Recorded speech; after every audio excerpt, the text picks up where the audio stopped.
Nice to see you. Good to see you too. Thanks for having me on your show. Thank you for coming. And I feel like I'm on the Saturday Night Live. Yeah. Right. Comedy, roasting, religion. Hopefully, there's going to be no roasting going on, just educating today. So that's why I'm here, because I think you're a wonderful spokesman to people in general to educate them on the Torah and morality, which is something that is clearly lacking in the modern day. Thank you. Of course. Yeah, well, I just wanted to talk a little bit about how we met, having me coming from a ultra-Orthodox religious environment, having dominated that scene, if you will. And you obviously grew up Orthodox yourself, but as a teenager, you went and dominated the secular scene. And coming off of that, around age 21, time when the world was in COVID mania, we basically realized that whatever answers that were being given by societies and cultures clearly did not suffice. Well, they don't. And as far as the secular boundaries on these things, you kind of realize that these are the sort of behaviors and habits that you're going to have to keep up for the next 10 years by the time you're out of high school. So that's its own bubble. And when you're out of the high school bubble, you have to transition to the college bubble. And then after that, you have to be working. And it's like, to what end?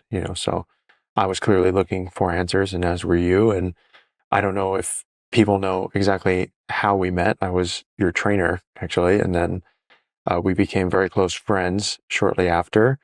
But both of us seemed to be in a similar position, as in the lives that we were living had answers that were not there, and so we had to find out those answers ourselves, and it took a lot of seeking and searching, and I would say God put us in a position that certainly changed my life, and I know changed yours as well. And so just to share that to whoever's listening, we went to Uman in Ukraine, which is like a grand festival, you could say, and about 30, 40,000 people gather there annually. And it's supposed to be on the Jewish holiday of Rosh Hashanah, or so as we label it now, to leave our children and wives behind to get judgment from a rabbi. Right now, after the fact, I think both you and I have discovered that obviously the holiday of Rosh Hashanah means the head of the year, which clearly it is not, because we celebrate Zikaron Teruah, which is the day of remembrance, and it's not a day of judgment. So we really don't need a better lawyer, as they say, and who better to judge us, even if that were the case, than God, right? And what we did see there, and I'm sure you can confirm that fact for everyone else, we saw 40,000 Jews worship a dead rabbi, and whether that rabbi has validity or whether he doesn't really matter much, because we know Moses is the grandest example of a patriarch and a man of God, and God didn't let us know where he was buried because he was worried we'd be doing the same thing. So we saw it in the flesh, and from my point of view, from that journey with you, the best piece of advice that I had gotten that changed the course of what I did after that trip was from actually a random gentleman in our complex. And he just said, well, what makes you Jewish is not the fact that you're necessarily born that way. That's an aspect. But additionally, it would be following the decrees, the commandments, and ordinances as written in the 5 books of Moses. And so learning that with you, I finally had all the answers to my questions, or at least had a source I could go to look for them. And we had to read that and realize, well, it's pretty short and concise and contains all the material that we need. I remember when we were there, very disillusioned with Judaism, and then seeing just how far gone the quote-unquote Orthodox and observant Jews were, to the point that they would go ahead and worship a dead rabbi. And they say it's not worship, except they completely believe that this rabbi has the power to save their souls, which is worship, right? And then we realize, oh, well, if we're not going to do it, then no one's going to do it. Yeah, and I would say that's an unpleasant fact, because at the end of the day, my perception and the reality of the world is that men in their 50s, 60s, 70s, 80s, possibly even 90s, take these positions of power, except they're not actually doing their job, which means that, well, like I would say, majority of mankind at the moment, if we're in a position where the ideas and ideologies of even our parents and our grandparents has caused this sort of mental illness and spiritual sickness and suffering that most people are going on with so much abundance around us, then we know we need to change that course. And so I recommend everybody, regardless of your age, to start living correctly, and that's going to be the antidote. Now, I think you and I know, and we live by it, as in the way that I lived my life prior was similar in the sense that I didn't break any commandments on the most core level. Fortunately, my parents are very observant, and regardless of the religious traditions, they maintain the highest form of what the Bible has to offer, which is living correctly. So I did keep the Sabbath, and I ate kosher food, and I showed up for the holidays, but it was more of a communal. I feel like the community aspect of things was what made me feel more inclined to stay and continue on that path. But when you realize that, like, well, what does this community have to offer me? And also, who am I and why am I doing this? Right? I think is a good question most people should answer themselves. And I would only take up a very small minority of the Jewish populace, considering that Orthodoxy, or even you can pool all the religious groups together, take up only about 10% of Jews. So we have 90% of Jews unobservant and unaware of what it means to be part of the chosen nation of God. I was just talking to someone today, and he told me, well, why are you so obsessed with all of these faith questions and matters of truth? It's all about the community. That's what you need. You need the community, and they'll make you feel good about yourself, and everything's going to be fine. And again, as you said, that's not what a community is. A community is not a group of people who are enablers and allow each other to not observe God's commandments. That's just a group of people who are passive and are confirming each other's bad beliefs. At the end of the day, the community we're searching for may be smaller in number, but it's limitless in potential. And that's really what matters. It's not the masses that you follow. It's God. And if you walk with God, you can encounter quality individuals and quality experiences and actually live a meaningful existence.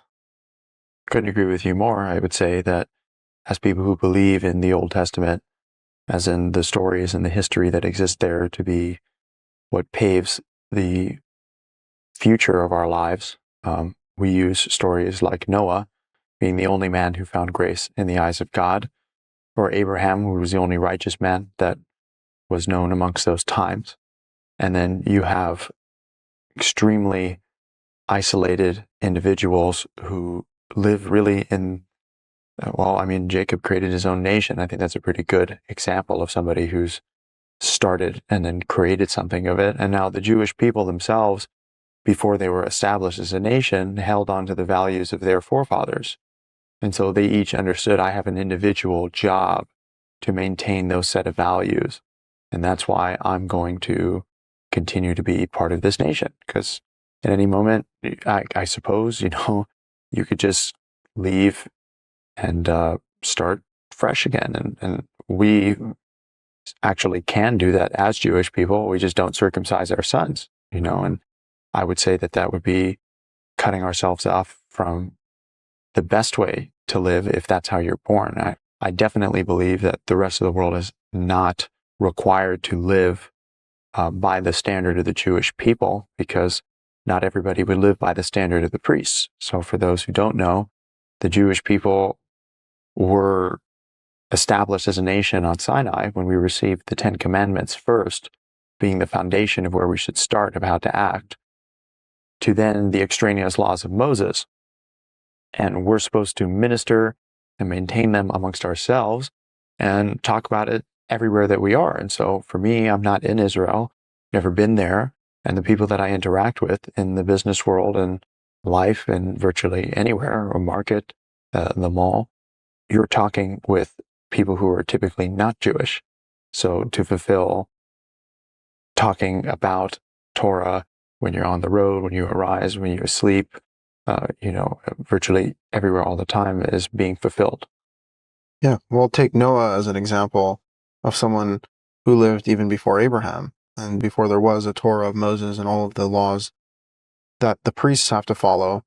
Noah followed God. He walked with God, and that's what made him righteous. And even though that society was corrupted and everything around him was falling apart, he stayed the course with God, even though he was the only one. And that's ultimately the primary example of righteousness. And how crazy is it that you have the rabbis going ahead and saying, oh, Noah wasn't really righteous. He was righteous in his generations, but he wasn't really righteous. The whole human race is here because of his righteousness, and Noah was certainly a great man. Yeah, I mean, these are people we consider to be our forefathers that paved the way for the world to be reborn and for us to have become a nation. But that means that all of humanity is connected, that we all come from one, that we all serve one God. And that's an idea that really only comes into play for everyone. By the way, 90% of the world is Jews, Muslims, and Christians. So you have, the Muslim faith believing in one God, the Christian faith believing in the God of the Jewish people, really all the same God, as in, you have the Muslims believing in Ishmael's lineage, who's Abraham's son. And then you have Christians who worship a Jew. And then you have the Jewish people who are part of that nation who worship God. And then we cannot worship gods of others. We can't say his name in vain. We keep the Sabbath. We honor our father and our mother. And you see, those first five are really only maintained by the Jewish people, but everybody accepts the last five as morality, as in don't kill, don't steal, don't commit adultery, don't bear false witness, don't covet, right? And so if you're going to be taking the last five of things and then removing the first five, then you're only getting half the picture.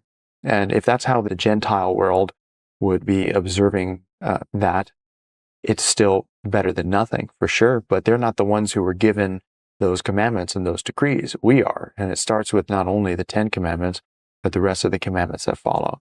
And you do a wonderful job of expressing to other people that it's not an impossible thing to do. And that the same belief that I'm in, that you're in, that other people should read it for themselves. As in, why trust us? It's always a bad system when you have somebody self-referencing and telling me, you can't get through this without me. All right. Absolutely.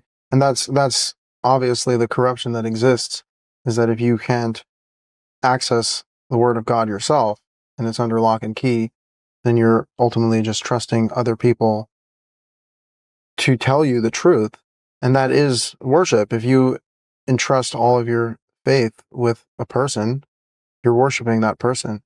And I'm sure we'd even agree with regards to the worship of prophets and messiahs and all of these things, that it distracts from God. And ultimately, it is a denial of the first five commandments, which are still fundamental principles of morality that everyone could and even should follow. There's even a verse in Isaiah where he says that the foreigners, even people that are not part of the Jewish people, they can attach themselves to the Jewish people by observing the Sabbath, from not desecrating it, which means that there's an open end there for the nations to learn from these ways. In fact, that's a positive thing for them in their life. Well, here's just a question for you, so I can understand, who your viewers are and who you like to talk to. Are you talking to everyone? Are you talking specifically to Jewish people? Are you talking to struggling religious people? Yeah, that's a good question. obviously I'm talking to humanity because that's the fundamental language that we share. One of the things about Rabbinic Judaism that bothers me so much is it does everything possible to exclude non-Jews. So take even the Sabbath.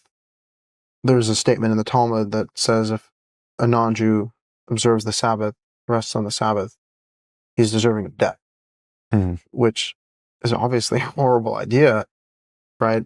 The point is that the laws in the Bible are the laws of God. And I like how you said that they are the laws of the priests. And when it comes to all of the details, you couldn't say that all people are obligated to follow every commandment. So if I'm teaching the Torah, it is fundamentally to the Jewish people, because the Jewish people are the ones who are obligated to follow it. But part of being priests is that this knowledge does not belong to us. It's knowledge that God gave us. We're so fortunate enough to not be lost souls on a planet without guidance. Because what is real guidance? Divine guidance. If you have guidance from people, if you have thoughts, if you have observations about the universe, about nature, those are helpful. But ultimately, if you don't have God's word, you are struggling to have any sense of clarity in your life at all. So the message of God is for all people, and the primacy and the urgency of responsibility, though, is for the Jewish people, because we have no excuse. It's been given. We know what we have to do, and at this point, it's just denial. I couldn't agree with you more. I mean, I myself, based on the criteria you created, am amongst that. As in, I am Jewish. I was born Jewish. My parents were actually, my mother, not religious at all, Moroccan, and from a very traditional family who maintained Judaism, to then the New Age that had different beliefs and more openness and essentially just fully assimilatory, to then being in a deep depression and seeking constantly to be part of the world, but she never felt happy with that.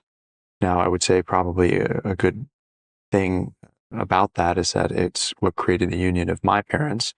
And my father was a famous actor and a musician who always believed in God and married a beautiful woman and wanted to start a family like most men would, as in we all live under the laws of man. And so I come down as the fifth of six boys, actually. And my father was not Jewish, but then converted to Judaism later. And my mother found Judaism because both her and my father were clearly always seeking that in their lives. And that manifested in this way of orthodoxy. And so I grew up down the line in which, even though my father hadn't converted by the time my oldest brother was born, or actually my two oldest brothers are not Jewish, and then by my mother's my oldest brother from my mom's side, he grew up with a non-Jewish father who converted to Judaism later. And the orthodoxy and all of its neurosis and all of its complications, which they later left, kind of fell upon me and my brothers, or me and my twin specifically, and say my older brother Adam as well. Now, you see, being Orthodox or being Hasidic or being, a sect of Judaism doesn't mean you couldn't be an extraordinary person. It actually, I would say, even if you're completely non-religious, you couldn't be an extraordinary person. Nor does it mean that you couldn't treat other people with kindness and with fairness and with justice. I would say God will likely bless your life just on those accounts, regardless. And most of the non-religious don't have access to the knowledge that would get them to higher heights and actually create unity amongst each other as opposed to division into sects. And so I would like to have much less of a division and realize that the reason we're so scattered out and unfortunately mostly assimilated and non-practicing, that at a certain point in not upholding those laws and those decrees, God promises his wrath upon us. And if anyone is logical and believes in the revelation enough so that we're allowed to have the land of Israel, then you better watch your back, or watch all of existence for that matter, because God does destroy us, and he promises not to destroy us entirely, and he fulfills all of his promises. The only people who seem to break promises are human beings and us. And no matter how much we put our burdens and say that God is the problem, it is us. And my message for anybody who would be listening to your podcast would be live correctly and follow the 5 books of Moses, because the answers are there.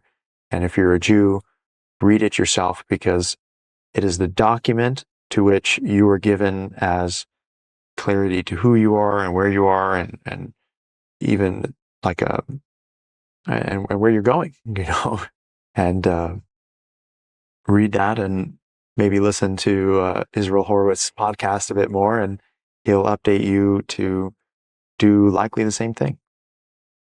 My parents have a similar background too, where their parents were not religious. They didn't even grow up religious, varying levels of observance. But my parents were raised pretty much secular. My dad more like on the Reform Judaism side, my mom as well. And they became Orthodox, ultra Orthodox. And I appreciate their conviction for Judaism that they shared with me. And like you said, there's such a possibility for goodness within every life path that people take. They need to look inward at their own qualities and how they're lining up with goodness. The problem is, if you don't have a clear structure to follow, there's going to be too many deviations from goodness, because even if you have good intentions, and even if you're a good person, and even if you want to do good, if you have bad ideas or if you have false beliefs, ultimately it's going to set you in the wrong direction. And that's all I have to say, is that people should be committed to their goodness, but remember that it's not just enough to be nice and to be kind. There are clear issues that need to be addressed. And if you stray, right, that's one of the things it says in the Bible, don't stray to the right or to the left from what I've commanded you, right? If God gives us clear commandments, we can't be dodging in and out of them. We have to be fully observant of what he says. Well, this would be exactly back to the whole wrath aspect of things, that ultimately, if we keep up with these behaviors and habits, that is the place in which we're going to end up again. So it's really a plea to the Jewish people, don't do that. Don't do it for my sake. Don't do it for the world's sake. Don't do it for your sake. And if you want to improve, you surely can. And it's not complicated. The alternative from the religious aspect is learning over 2,000 years of rabbinic literature to have an understanding on a 250-page document. And so much so that now, without the 2,000 years of literature, which is hundreds of thousands of books, you would not have the capacity to understand 250 pages of literature, which means that the new religion is learning the 200,000 plus books of on only 2,000 year long religion, which I call Orthodox Judaism or sect Judaism, however you want to call it. We can get into how harmful all of the sects are at another time, but simply the Torah has been around for 3,500 years. So were the Jews lost and unholy, and they didn't have the land 1,500 years prior to the also righteous and holy rabbis? They say that's a myth. It's another lie to take control and say that, you need me and my wisdom, and I'm willing to sit in a yeshiva for 10 hours a day. It means that you follow me and you treat me with kindness and respect, and you listen to all of my biddings. And so it's turned into a business, a nasty one, like most things in most institutions. And it's a power ploy, so avoid that, and avoid people who don't act with the integrity that the Torah itself holds, and learn the literature so that you yourself can identify a false prophet. We're very close friends, by the way. So we have conversations like this all day long. This is my first podcast, and it's a pleasure to sit and actually be part of Shirley's line of work even for a moment, because it's very important. And hopefully I'll be on your show again. Absolutely. This is something I come across a lot, is people are like, well, without the rabbis, there'd be no Torah. And again, this conflation of the Torah being the original document from Moses, the trusted prophet of God, to the Torah suddenly becoming this pack of literature of thousands of years of thousands of rabbis, that transition is that kills it all, because suddenly you lose track of the continuity. God gives a revelation to Moses and says, follow everything that's written in this Torah. And then suddenly you now have to engage with thousands of statements from human beings in the face of that. And it's so dishonest for people to claim that the revelation of God is dependent on all of these statements from man. Couldn't have said it better. I wanted to talk about one more thing, though. Yeah. Okay. Yeah. I'm totally with you. Yeah. Because you mentioned the wrath of God. Yeah. And that's something that we like to bring up, something that makes people very uncomfortable, talking about fear of God, talking about how God destroys those who do not follow him. Mm-hmm. But I feel like if we don't have that awareness, then we completely lose the sense of just how serious these things are. You know, it's not just something we can say, oh, it's all good, it's all nice, do this if it makes you happy. If it makes you happy is not the game here. Do this or else.